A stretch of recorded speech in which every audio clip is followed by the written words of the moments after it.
Saudara-saudari, marilah kita mendengarkan renungan dengan judul Pesona Tuhan Yesus, yang berdasarkan pada Injil Markus bab 1 ayat 16 dan 17. Ketika Yesus melihat Simon dan Andreas sedang menebarkan jala di danau, Yesus berkata, "Mari, ikutlah aku, dan kamu akan kujadikan penjala manusia."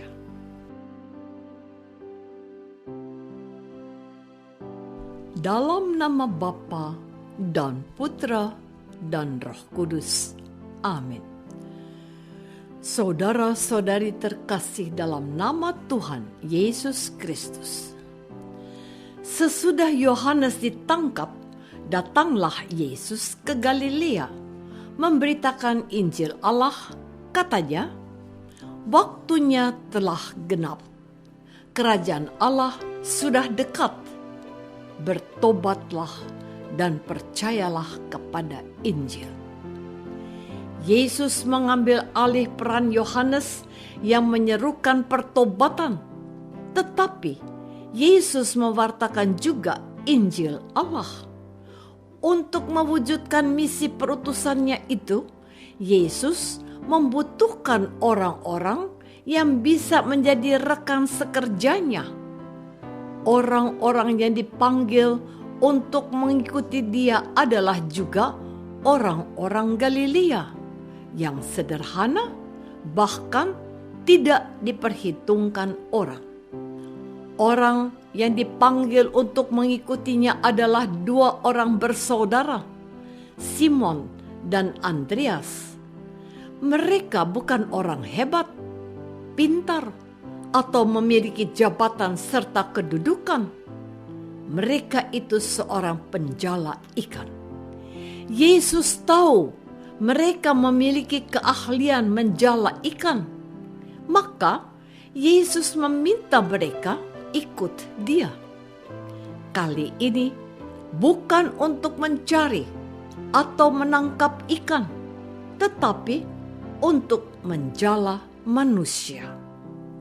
Tidak ada pertanyaan dari kedua bersaudara tersebut.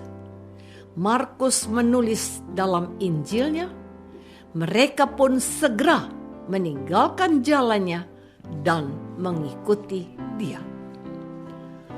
Saudara-saudari terkasih, lalu Yesus melihat dua bersaudara yang lain, yaitu Yakobus dan Zebedius saudaranya. Yesus juga memanggil anak-anak Zebedius yang pekerjaannya juga nelayan untuk mengikuti Dia. Kedua orang ini pun langsung meninggalkan begitu saja ayah mereka dan orang-orang upahan mereka. Sepertinya Bapak Zebedius ini adalah nelayan yang sudah cukup mapan, karena ia memiliki beberapa orang upahan. Menarik untuk disimak. Keempat orang murid pertama Yesus ini siap meninggalkan kemapanan hidup mereka sebagai nelayan. Mereka memutuskan untuk mengikuti Yesus untuk menjadi penjala manusia. Apa hebatnya Yesus sehingga mereka dengan segera meninggalkan kemapanan hidup mereka dan mengikuti Yesus? Saya berpikir pasti ada sesuatu yang membuat mereka terpesona pada Yesus, yang mengajak mereka bergabung dengan dirinya. Injil Markus tidak memberikan keterangan apa-apa tentang pribadi Yesus yang memanggil mereka.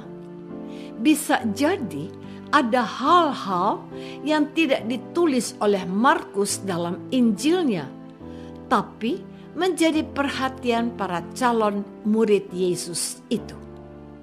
Tidaklah mungkin tiba-tiba mereka bersikap seperti itu.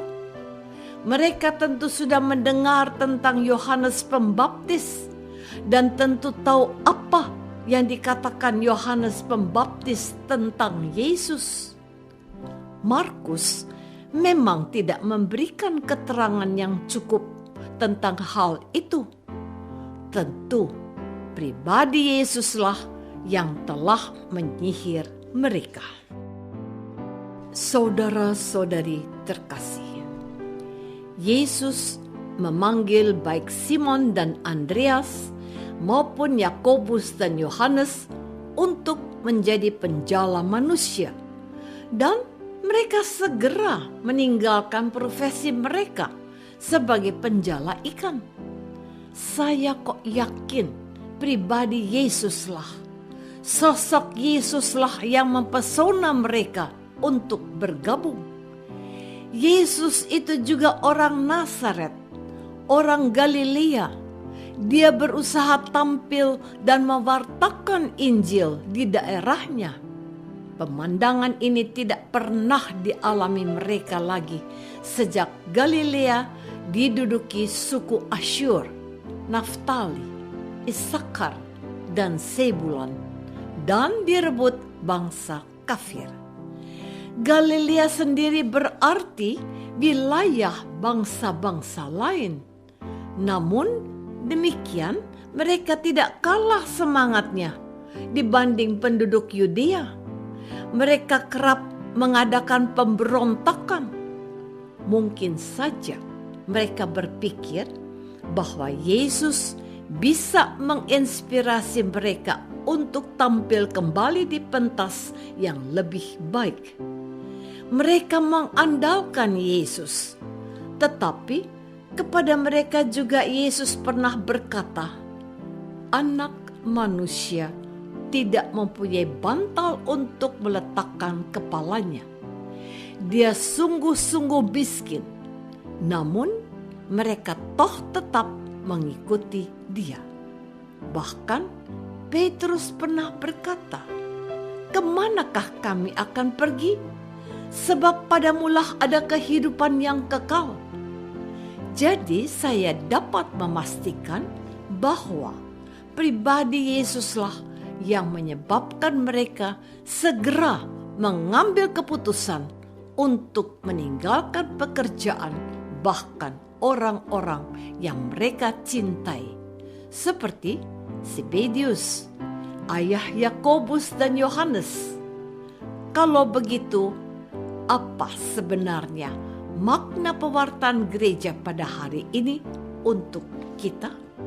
Saudara-saudari terkasih, di dalam gereja Katolik kita mengetahui ada sedemikian banyak pemuda dan pemudi yang meninggalkan keluarganya, juga profesinya dan kemapanan hidupnya untuk mengikuti panggilan Tuhan Yesus.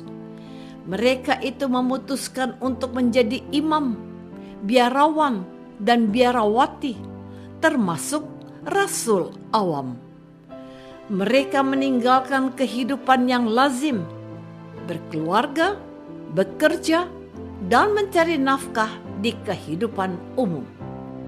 Terkadang kita mendengar kesaksian seorang imam yang awalnya tidak ingin menjadi imam, tapi entah bagaimana akhirnya dia ditahbiskan menjadi imam. Seseorang yang sudah menduduki jabatan tinggi, memiliki warisan cukup dari ayahnya, tapi ia memilih menjadi suster dan meninggalkan semuanya.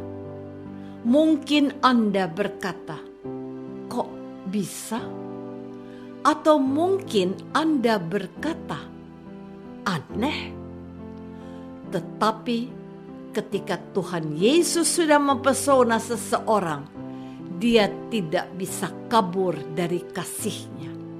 Bahkan seorang Saulus yang membenci Yesus dan para pengikutnya pun tidak berkutik ketika Yesus menampakkan diri kepadanya dan menjadikan dia alat istimewa bagi dirinya. Panggilan khusus untuk mengikuti Tuhan menjadi imam atau biarawan-biarawati dan rasul awam merupakan anugerah istimewa dari Tuhan, sesuatu yang tidak bisa dirancang dan dimodifikasikan.